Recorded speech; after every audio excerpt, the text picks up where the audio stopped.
No ano de 1974, o fervor revolucionário tomava conta do país africano de Moçambique. O slogan "Viva Frelimo", sigla para a Frente de Libertação de Moçambique, tornou-se símbolo da luta de 10 anos pela liberdade e pela independência. Havia uma euforia em toda a nação, e para a maioria parecia inimaginável que alguém não participasse nisso. À medida que os preparativos para o Dia da Independência, 25 de junho de 1975, ganhavam forma, a posição neutra das Testemunhas de Jeová ficava cada vez mais evidente. O recém-empossado presidente praticamente deu uma ordem ao gritar num discurso de rádio: "Nós daremos destino definitivo a essas Testemunhas de Jeová. Nós pensamos que eles são agentes deixados pelo colonialismo português. Por isso, nós propomos ao povo prendê-los imediatamente." A tempestade tinha começado. Os chamados grupos dinamizadores de bairros foram mobilizados com um só objetivo: prender todas as Testemunhas de Jeová. No trabalho, em casa, nas ruas, a qualquer hora do dia e da noite, em todo o país. Em pouco tempo, as prisões em Moçambique ficaram superlotadas, com milhares de Testemunhas de Jeová. Iniciava-se um novo capítulo da história do povo de Jeová em Moçambique, na África. Contudo, pressionado por organizações internacionais de defesa aos direitos humanos, o governo decidiu dar fim às testemunhas de outra maneira. Entre setembro de 75 e fevereiro de 76, todas as Testemunhas de Jeová detidas, quer nas prisões, quer em campos abertos, foram levadas 30 quilômetros para o leste, na região conhecida como Círculo do Carico. Era uma região seca em que por muito tempo não chovia. E lá havia a terrível mamba, uma serpente feroz que habitava a região. "Vocês serão comidos por animais ferozes", disseram-nos. "É um lugar desconhecido lá para o norte, e vocês nunca mais voltarão." E para lá os irmãos foram enviados para morrer de fome e de sede. Mas o que aquele governo havia desconsiderado é que há um Deus nos céus. E este Deus começou a derramar sobre aquela região a sua chuva do céu, a ponto de o leito seco de o rio Munduzi chegar até a transbordar. E a terra descansada começou a produzir, e a produzir, e a produzir sobejamente, e a ter fartas colheitas de cereais, frutas e cana-de-açúcar, a ponto de até os alimentos se perderem. E enquanto a guerra civil graçava naquele país, o restante do país atravessava a maior fome de sua história. E as pessoas vinham de todas as partes do país comprar alimento dos irmãos, porque só naquela parte do país havia alimento. Contudo, o dia 28 de janeiro de 1976 será uma data de que os irmãos moçambicanos jamais se esquecerão. Na região do Carico, houve época em que eles desfrutavam considerável liberdade de adoração. Por exemplo, diariamente, reuniam-se num dos grandes salões de assembleia para considerar o texto do dia. Os salões do reino, construídos com estacas grossas, profundamente fincadas no chão, eram estruturas bastante fortes, de aparência rústica. Porém, no dia 28 de janeiro de 76, as autoridades governamentais, acompanhadas por soldados, passaram pelas aldeias e anunciaram o seguinte: "Vocês ficam proibidos de adorar ou rezar nesses salões, ou em qualquer parte das aldeias. Os salões serão nacionalizados e usados pelo governo segundo o seu critério." Depois disso, hastearam-se bandeiras na frente de cada salão do reino, e postaram-se soldados como guardas para garantir o cumprimento da ordem. No entanto, antes de as ordens poderem ser cumpridas, todos os salões do reino implodiram, afundando, desintegrando-se de cima para baixo e caindo rente ao chão, embora não estivesse chovendo nem ventasse. Então o administrador disse a um dos anciãos: Jeová, o vosso Deus, não aceitou que os salões do reino fossem nacionalizados. Vocês devem ter rezado para que caíssem os salões, e o vosso Deus os fez cair. Esta belíssima história é apenas um dos inúmeros exemplos que mostram inquestionavelmente que Jeová é uma altura protetora para o seu povo. Portanto, esta palestra, que será baseada no Salmo 74, tem por objetivo motivar em todos nós o desejo de buscar refúgio espiritual em Jeová, confiando nele qual fortaleza para o seu povo, quer individual, quer coletivamente. Com ele ao nosso lado, poderemos fazer frente a qualquer teste ou provação que surja contra nós. Mas comecemos por definir o que, segundo a Bíblia, é uma altura protetora. A expressão é usada 14 vezes com referência a Jeová e 2 vezes é aplicada a fortalezas ou fortificações feitas pelo homem. O termo refere-se a cidades que serviam de refúgio para o povo de uma região. Tais cidades-fortalezas eram construídas de um fosso, uma cavidade profunda em volta da cidade, que podia ter até 15 metros de profundidade e 80 metros de largura na superfície. Ao lado do fosso era construída uma escarpa, uma rampa ou declive acentuado de uns 15 metros ou mais, feita com a terra retirada do fosso. Assim, desde o fundo do fosso até o cume da escarpa, podia haver 30 metros ou mais de altura. Acima da escarpa era construída uma alta muralha, de uns 3 a 4 metros. E como se não bastasse, construíam-se torres nas muralhas. Elas eram mais altas do que a muralha, sobrelevando-se a muralha 3 vezes ou até em 3 metros de altura. As torres serviam também de postos para vigias, os quais podiam ver à distância a aproximação do inimigo. Então vamos recapitular. Havia o fosso, a escarpa, a muralha e as torres. Cerca de 40 metros de altura.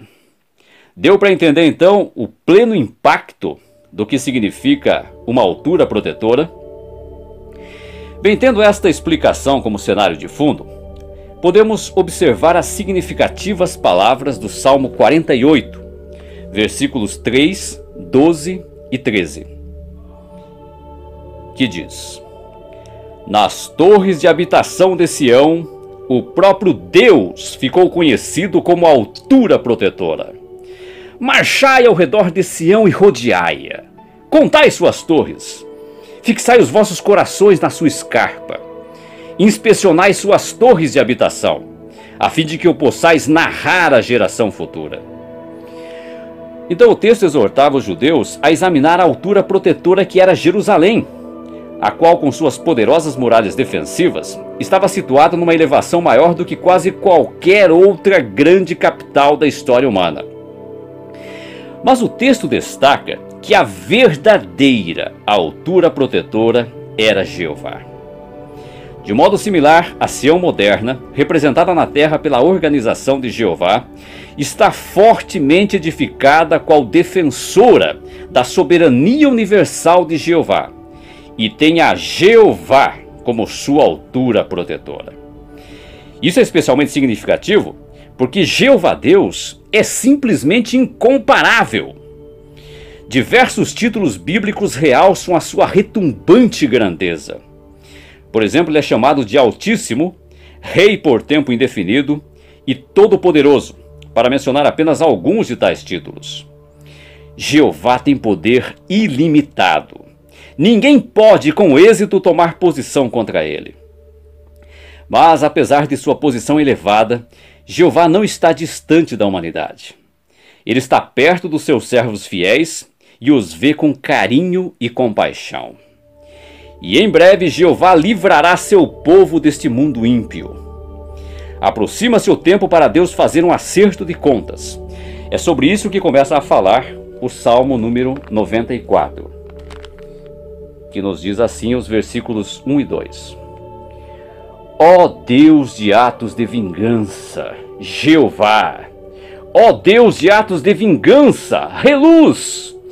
Levanta-te, ó juiz da terra, traze de volta uma retribuição sobre os altivos, ou sobre os orgulhosos. E Jeová ressuscitou a Jesus Cristo como garantia de que fará isso, conforme mostra o livro de Atos, capítulo 17, versículo 31. Todos devem levar este assunto a sério. O povo de Deus vê-se agora esmigalhado e atribulado, o que requer a intervenção de Jeová em breve, conforme o salmista expressa aqui no Salmo 94, versículos 3 a 6 agora. Até quando, ó Jeová, vão os iníquos? Até quando vão os próprios iníquos rejubilar? Continuam a borbulhar, continuam a falar irrestritamente. Todos os que praticam o que é prejudicial continuam a gabar-se. Continuam a esmigalhar teu povo, ó Jeová, e continuam a atribular a tua herança. Matam a viúva e o residente forasteiro, e assassinam os meninos órfãos de pai. Então, para vermos como Jeová irá agir muito em breve para salvar o seu povo, nós iremos agora nos reportar a exemplos de atos de vingança de Jeová no passado, a favor do seu povo. Por exemplo, a superioridade de Jeová em batalha foi demonstrada no vale do Quizon, perto da cidade de Megido. Houve uma época em que o rei cananeu Jabim oprimia Israel, o povo de Deus, já por 20 anos. Mas, sob a direção de Deus, o juiz Baraque congregou 10.000 homens no cume do monte Tabor para desafiar as forças de Jabim. Sísera, o comandante do exército cananeu, reagiu imediatamente, indo depressa para o vale da torrente do Quizon, entre os montes Tabor e a cidade de Megido. Então imagine a situação. Os guerreiros israelitas da parte de Jeová não eram profissionais de guerra, e sim camponeses. Não tinham escudo, nem lança e nem cavalos. Eles andavam a pé. Por outro lado, lá embaixo, próximo ao sopé do monte Tabor, havia o exército cananeu, que incluía 900 carros de guerra com foices de ferro nas rodas.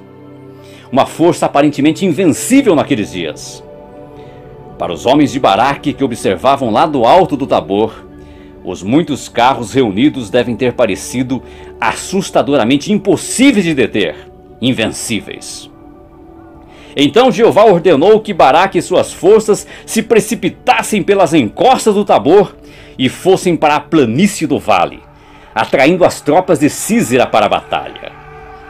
Sísera, sem dúvida, calculava que ali, em terreno plano, os soldados de Israel, mal equipados e a pé, não teriam nenhuma possibilidade de vencer seus carros de guerra.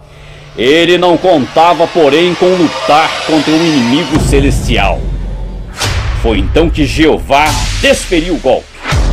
Veja o que diz Juízes, no capítulo 4 e no versículo 15, que nos diz assim: E Jeová começou a lançar em confusão tanto a Sísera como a todos os seus carros de guerra e todo o acampamento pelo fio da espada, diante de Baraque. Por fim, Sísera desceu do carro e pôs-se a fugir a pé. Então imagine a cena. Repentinamente, grossas e pesadas nuvens surgem como que do nada. Algo que nem os modernos sistemas de meteorologia poderiam prever.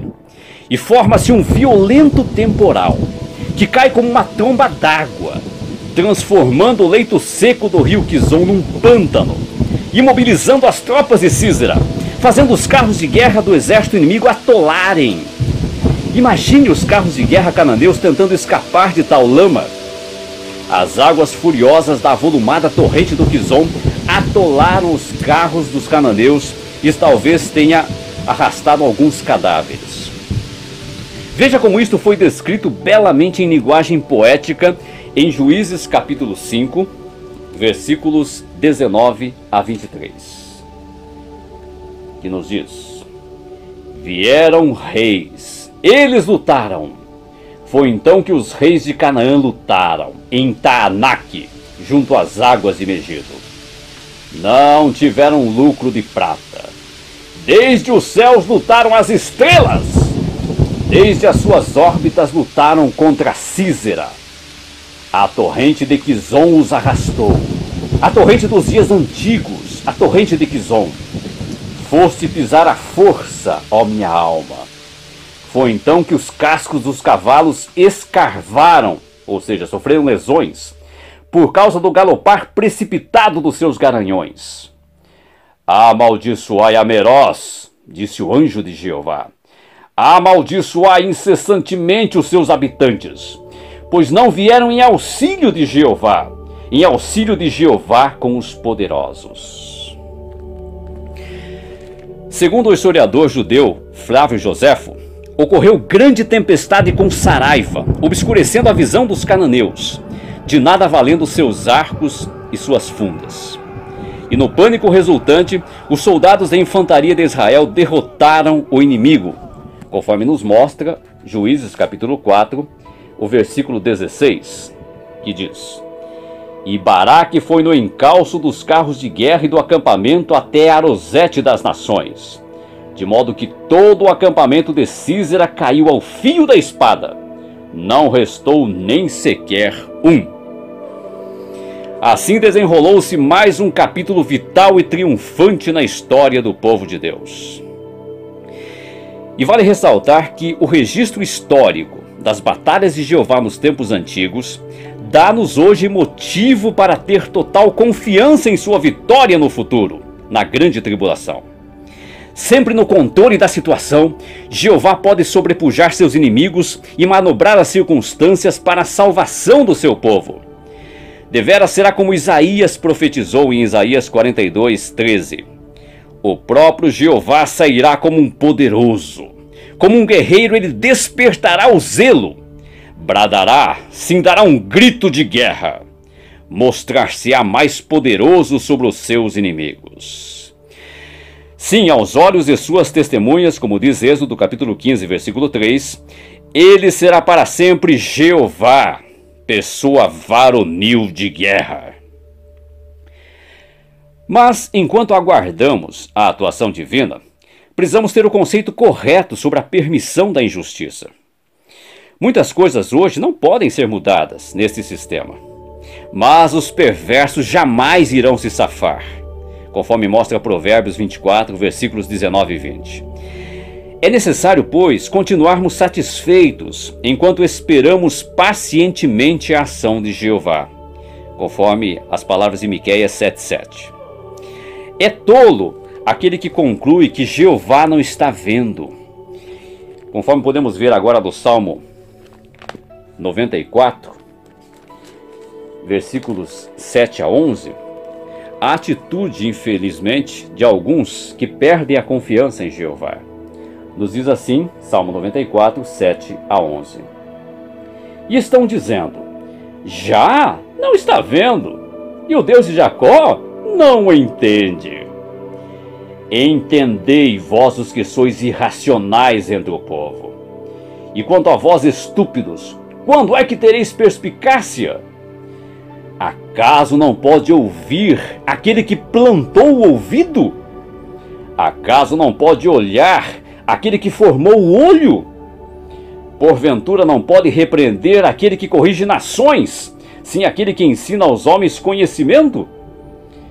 Jeová conhece os pensamentos dos homens, que são apenas como uma exalação, uma fumaça passageira. Hoje a maioria desafia a soberania de Jeová. Muitos não consideram Deus como um fator a ser levado em conta. Mas os olhos e os ouvidos de Jeová veem e ouvem tudo o que se passa.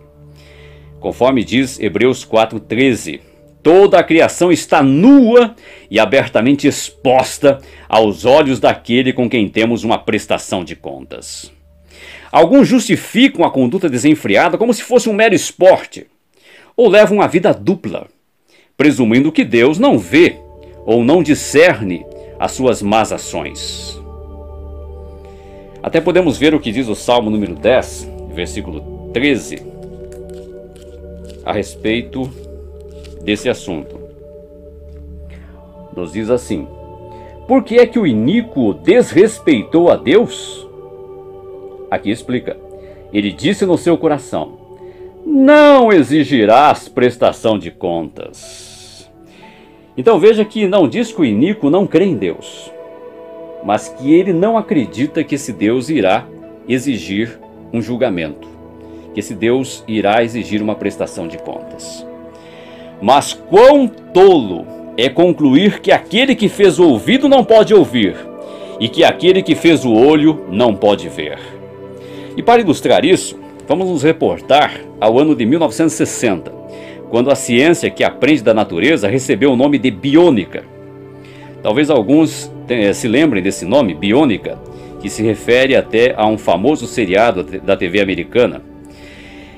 Então, a biônica, hoje chamada biomimética, estuda as criaturas vivas para aperfeiçoar os mecanismos feitos pelo homem. Por exemplo, descobriu-se que o olho do caranguejo consegue imagens excepcionalmente nítidas.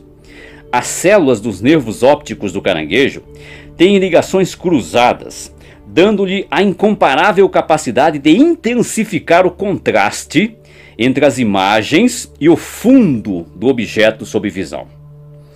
O resultado deste ampliado contraste é uma imagem mais nítida transmitida ao cérebro.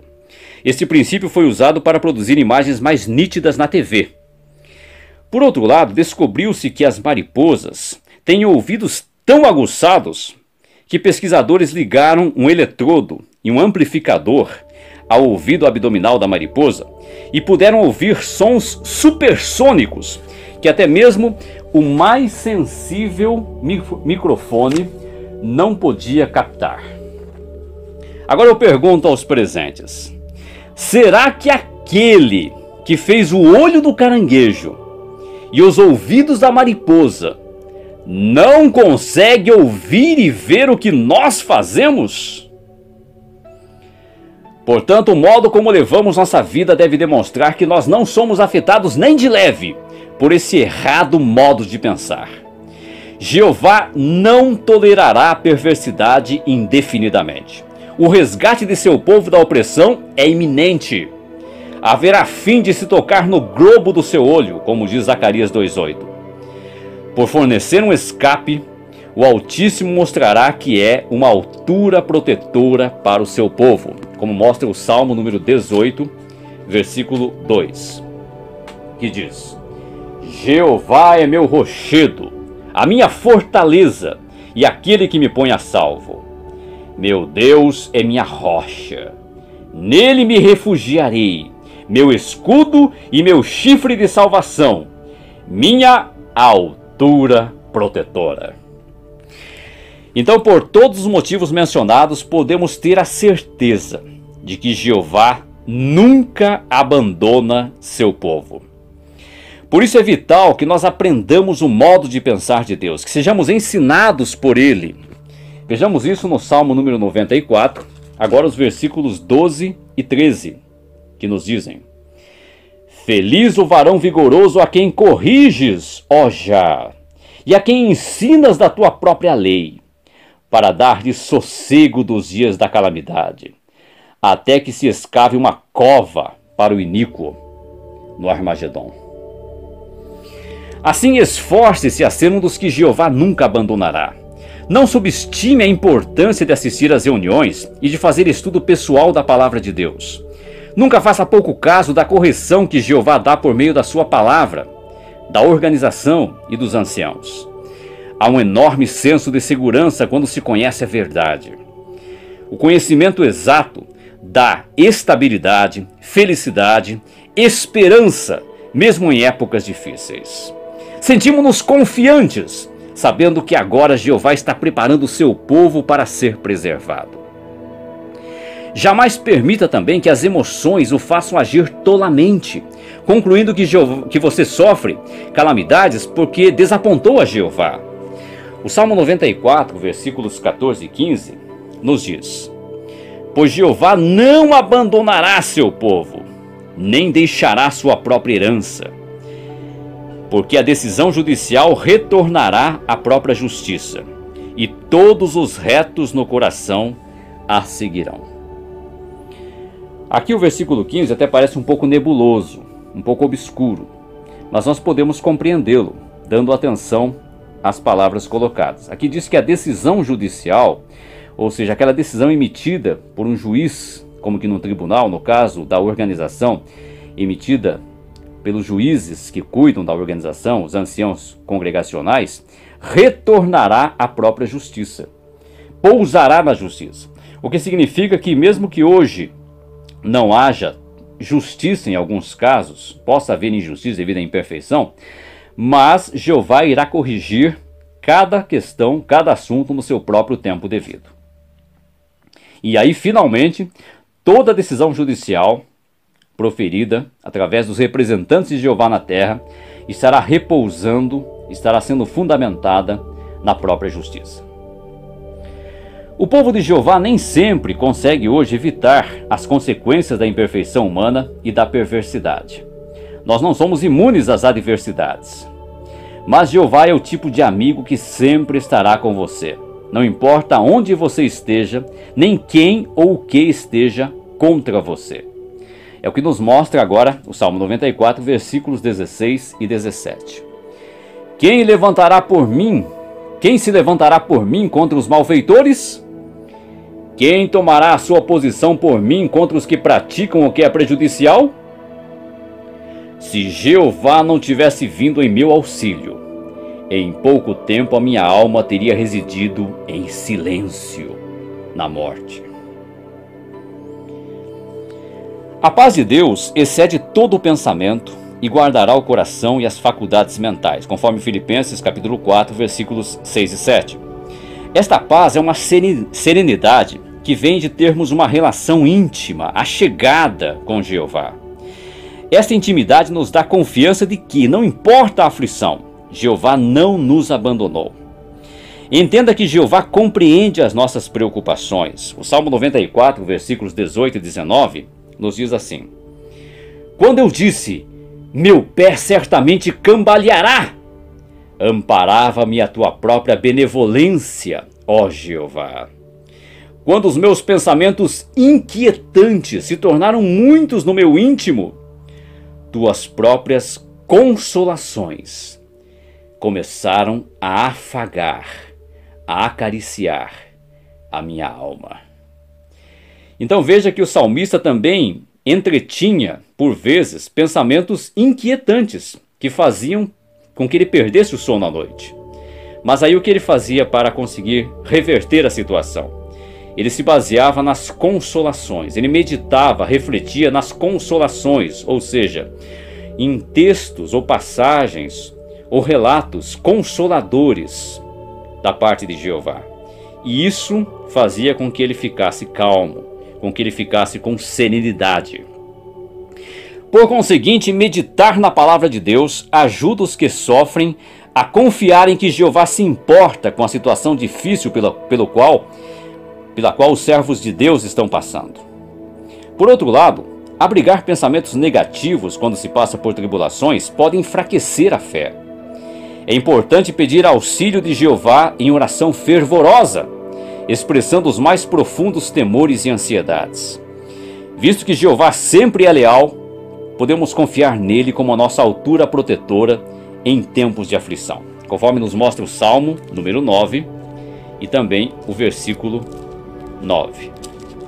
Nos diz assim: E Jeová se tornará uma altura protetora para todo esmagado, uma altura protetora em tempos de aflição.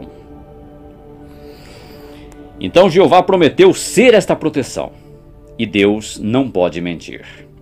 E nossa altura protetora garante que a oposição inimiga falhará, Nenhuma arma que se forjar contra o povo de Jeová será bem sucedida.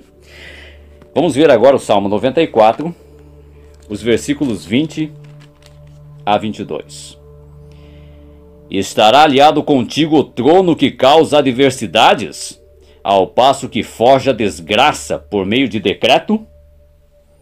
Ou como verte até a versão Almeida atualizada, tendo uma lei por pretexto.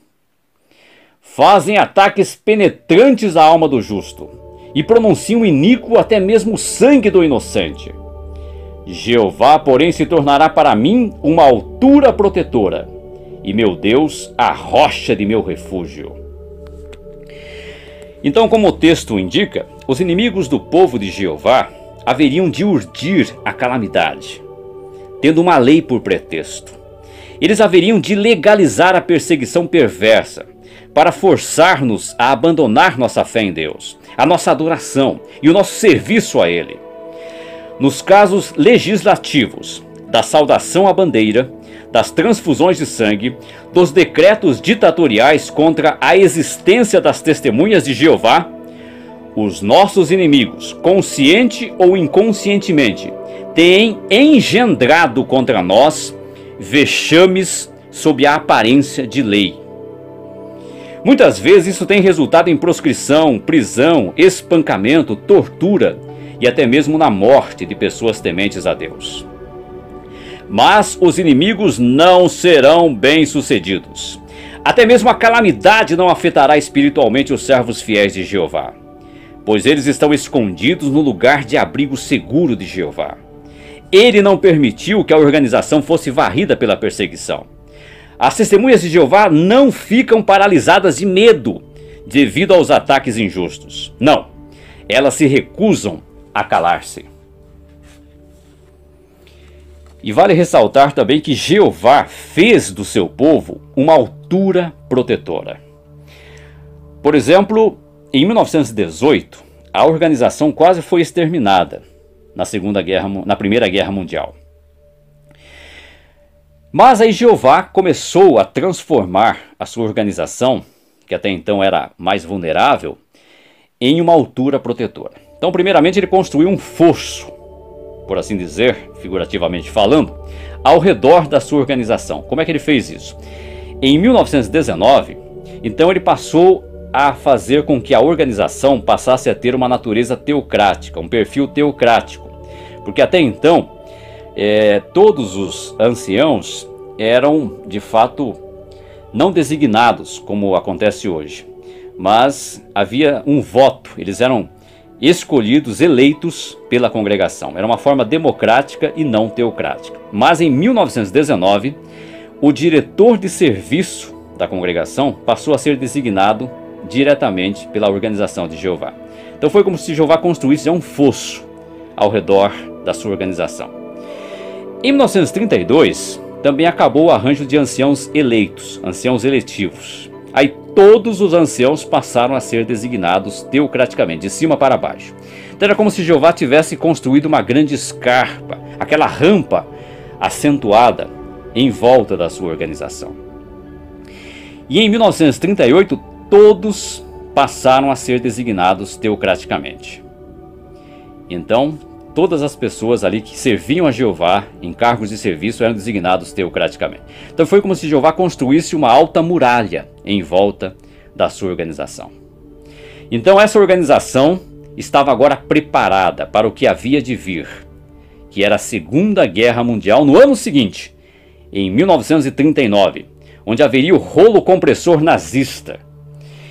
E assim a Segunda Guerra Mundial, que foi 4 vezes mais destrutiva do que a primeira e que teve como exterminador esse rolo compressor nazista, não conseguiu parar sequer a publicação do texto diário.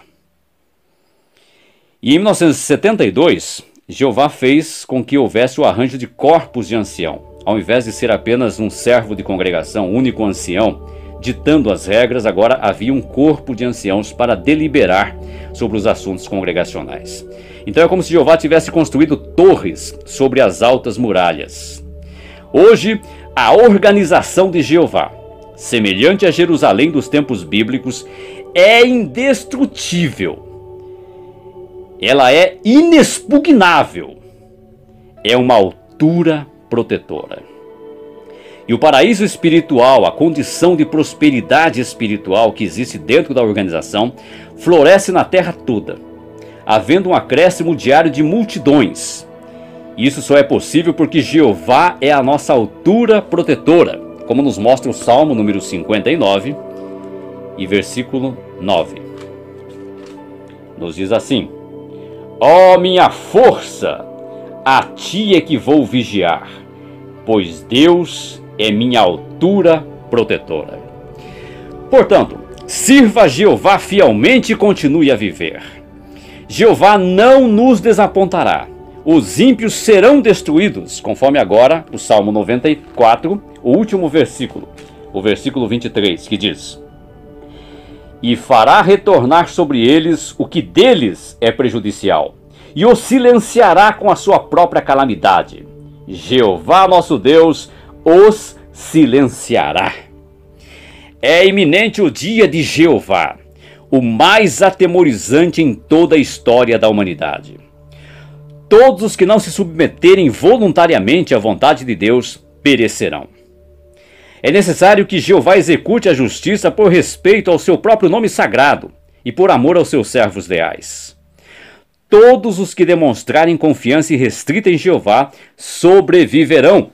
O Salmo 62 nos ajuda a ter essa fundamentação. O Salmo 62, versículo 6, que nos diz: deveras ele é a minha rocha e a minha salvação, a minha altura protetora, não serei abalado. Bem, no dia 4 de outubro de 1992, um acordo de paz pôs fim oficial aos 16 anos de guerra civil em Moçambique, na África. Este evento, amplamente festejado, possibilitou levantar a cortina de ferro que separava a região do anterior Círculo do Carico. E quando esta figurativa cortina de ferro foi levantada, o que é que se viu? Mais de 50 congregações das Testemunhas de Jeová emergindo do isolamento que durara diversos anos. Em 1993, presenciou-se um evento sem paralelo numa assembleia de circuito realizada em Milange, região onde ficava o Círculo do Carico. Algo que confirmou que esses irmãos deveras haviam continuado a fazer discípulos. Quando o orador do discurso do batismo pediu que os candidatos ficassem de pé, dentro de uma assistência de 2023, 505 se levantaram apresentando-se para o batismo. Um irmão de nome Ernesto Chilauli tem uma lembrança que gosta de contar. Ele disse: quando passo naquela rua, onde está o prédio da extinta polícia colonial, olho para aquela janela e me lembro. Foi ali que os agentes me disseram: fica sabendo, Chilauli, que aqui é Moçambique, e vocês nunca serão reconhecidos neste país. E logo ali perto, rua abaixo, está a nossa filial plenamente legalizada. Por certo, Jeová tem abençoado os milhares de fiéis que lá no norte, no distrito de Milange, no Círculo do Carico, escreveram uma bela página repleta de amor, de fé e de integridade para a honra e a glória de Jeová. Que nós também possamos deixar registrado nos anais da história teocrática o nosso exemplo de fé e obediência. Sim, que sirvamos a Jeová fielmente de todo o coração, tendo-o sempre como uma altura protetora para o seu povo.